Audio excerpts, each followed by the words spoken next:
வாங்க ஃப்ரைடே என்ன சமையல் பார்க்கலாம். ஒயிட் ரைஸ்,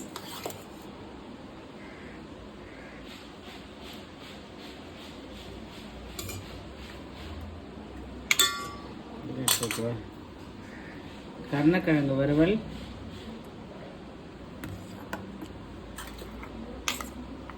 பொன்னாங்கண்ணி கீரை பொரியல்,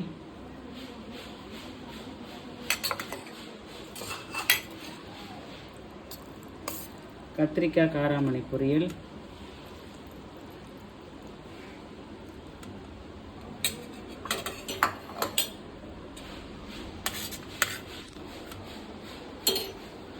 தயிர்,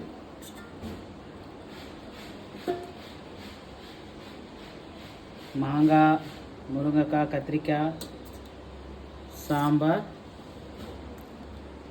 வாங்க சாப்பிட்லாம்.